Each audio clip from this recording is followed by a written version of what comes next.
Family, I have a disclaimer for today's episode. Today's episode is one of those episodes that sometimes can be a little touchy. I'll be honest with you, I didn't want to record today's episode because I actually live it just like I live every episode, but today was a little bit different. So I put that disclaimer out there because, see, my goal in when I record these episodes is really to equip you and to empower you when you get into this thing that I love, that I hope you fall in love with, called project management.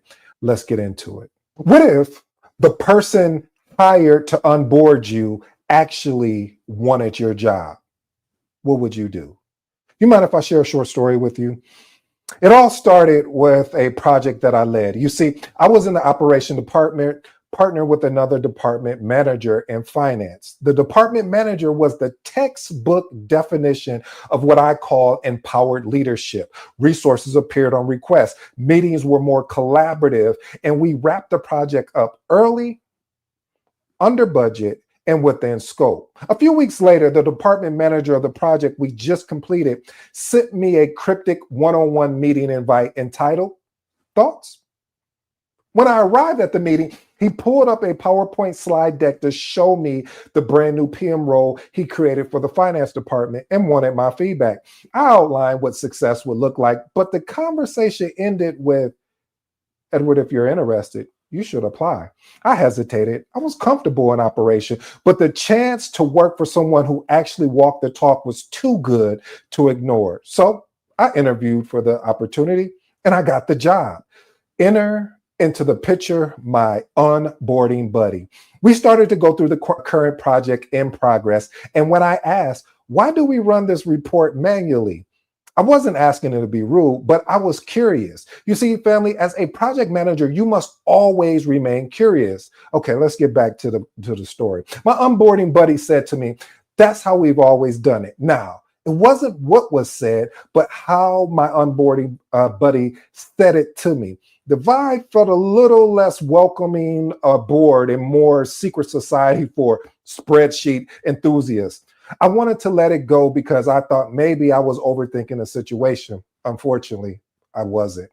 Through various conversations, I found out that my onboarding buddy also applied for the role and been passed over. This resistance wasn't really about me. It was a disappointment that I had no control over. Or did I? Therefore, I booked a one-on-one meeting called Planning Your Next Steps. I opened up with, "I was advised that you were a candidate for this role, which tells me you want to move into project management. Your technical expertise is stellar. Let's leverage this particular project to sharpen your PM skills and make sure your next opportunity for project management is undeniable." The shift was instant. We carved out a technical work stream for my onboarding buddy to manage the schedule, stakeholders, risk, and also to lead weekly projects meetings. Secret meetings didn't stop though. Well, actually, they started to include me. And when I asked, "Why do we do it this way?" the answer became, "Good question. How do you think we can improve it?" See, family, the lesson was sabotage often masks disappointment.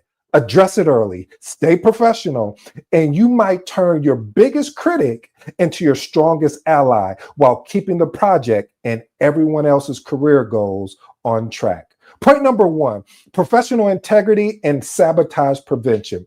See, when you are empowered, you're welcome into your role with professionalism and mutual respect. Even if others were considered for the same position, the team members support onboarding and knowledge transfer to ensure project continuity. When you're in a toxic environment, you're undermined by resentment or sabotage.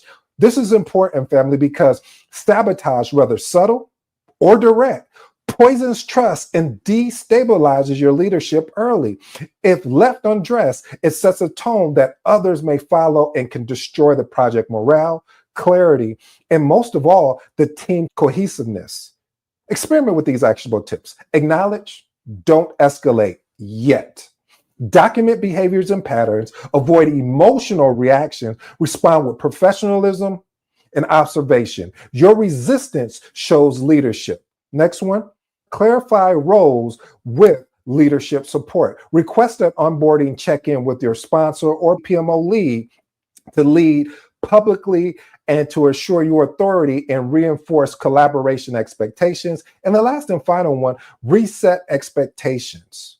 Schedule a private meeting with the individual, focus on transparency, mutual goals, and most of all, mutual respect. Reaffirm that personal disappointment must not impact professional conduct. Point number 2, access to resources. See, when you are empowered, you're giving what's needed: budget, tools, time, and the talent you need to be successful. But when you're in a toxic environment, your resources are starved. What do you mean by that, ED? See, you are constantly being asked to do more with less, to the point of sabotage.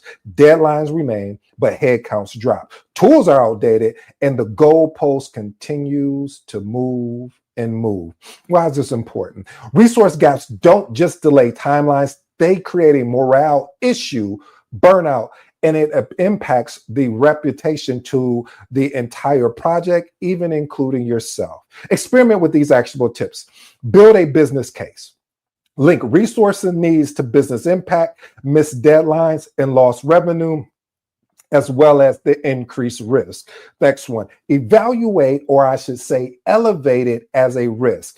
Flag under-resourcing clearly in status reports, risk laws, with a mitigation, and you want to make sure you got you a fallback plan. And the last and final one, propose creative solution. Could you borrow someone cross-functionally? Maybe pilot a free tool. Bring in options, not just problems. Point number 3, psychological safety. When you are empowered, people feel safe speaking up, disagreeing, and raising red flags. But when you're in a toxic environment, culture of fear and blame, people stay silent out of fear. Problems are hidden, and mistakes become career-ending landmines. You don't find out there's a fire until it's already spreading. Why is this important? Silence kills projects. If no risk or flags or feedback given, you can't course correct effectively.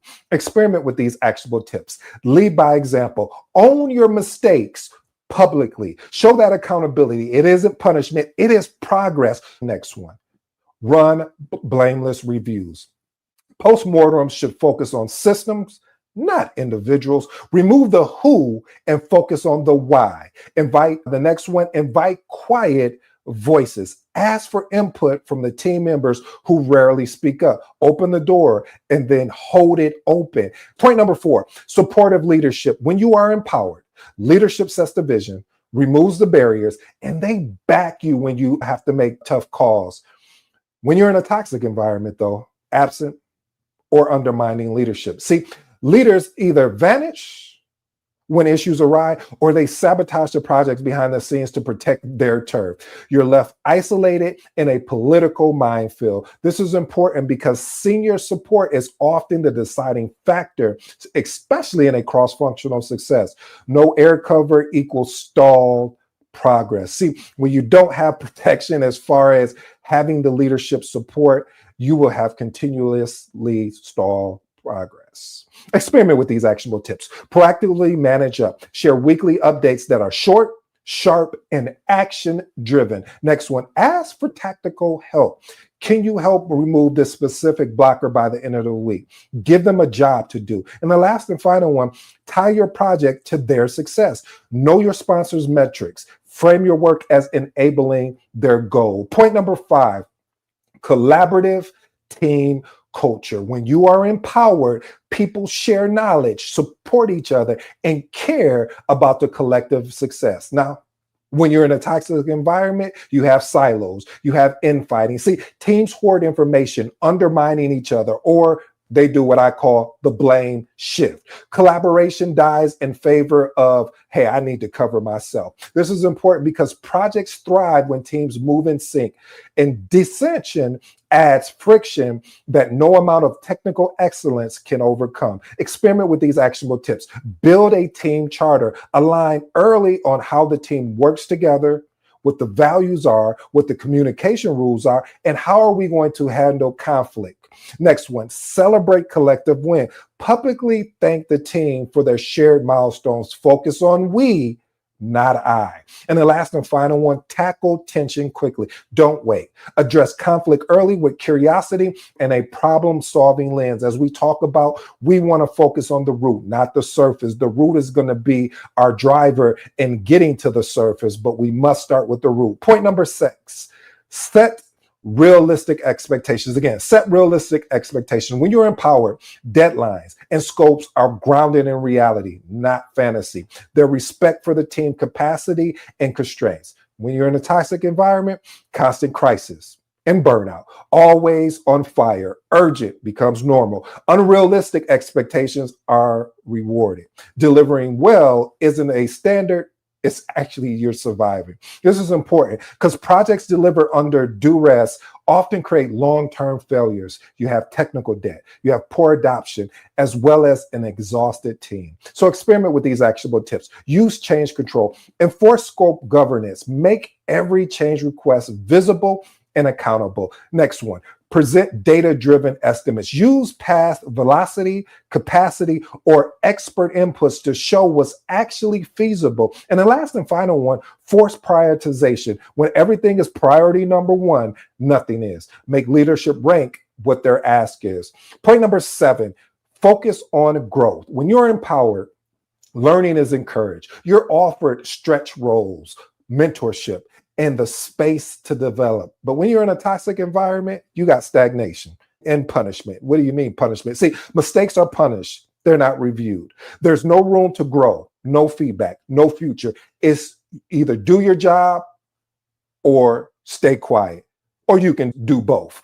Why is this important? Growth builds loyalty. If people aren't growing, they're updating their LinkedIn profile, which is so true, or they're out looking for a job opportunity, which impacts the entire team cohesiveness. So experiment with these actionable tips. Invest in yourself. Set personal development goals and track them. Even if the organization won't support you, you must. Create your own playbook. Capture insights, mistakes as you grow, and that will be your framework. And the last and final one, my favorite, is find external mentorship. Sometimes, I say most of the time, the guidance you need may have to come outside your organization, and that's okay. But the goal is to ensure that you're willing to be coached, that you're willing to listen. And it's always about growth and learning and learning. I really believe it's important to have a mentor. And if you get lucky, and I've had some amazing mentors inside organizations, which I've been so greatly appreciative of it. But if you don't, you want to make sure that you get an external mentor. Point number 8, strategic alignment. When you are empowered, everyone knows how your project ladders up to the bigger mission. See, when you're in a toxic environment, you have conflicting priorities, shifting goals. Today's priority number 1 is tomorrow's not important. Direction changes constantly. You're running in circles with actually no finish line. And we know a project in endeavor has a beginning and an end. So why is this important? Misalignment kills momentum, clarity drives focus, and unites the team. Experiment with these actionable tips. Create a strong charter, clarify scope. What are our success criteria and the alignment for strategic goals? Get it signed off. Next one. Reinforce the why. Keep purpose front and center in updates, meetings, as well as communication. And the last and final one, push back with purpose. When priorities shift, ask, which current initiatives should we deprioritize to take this on? Well, family, if you stayed this long, you know I truly appreciate it. There's no such thing as a perfect workplace or even perfect people. Every team has its challenges, politics, and personality.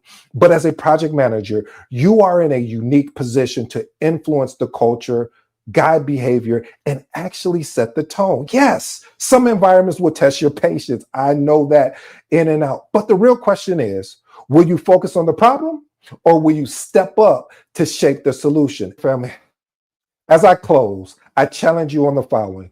What you can do is lead with professionalism, document your decisions, protect your team, and model the kind of collaboration you expect from others. What's your next move? Stay, and endure, or grow and move on. The choice to stay isn't failure. The choice to lead, even in tough conditions, that's your value. That's your impact. I go by the name of ED. For all you smart and intelligent folks out there, hey, listen, that simply means Ed. Until next time.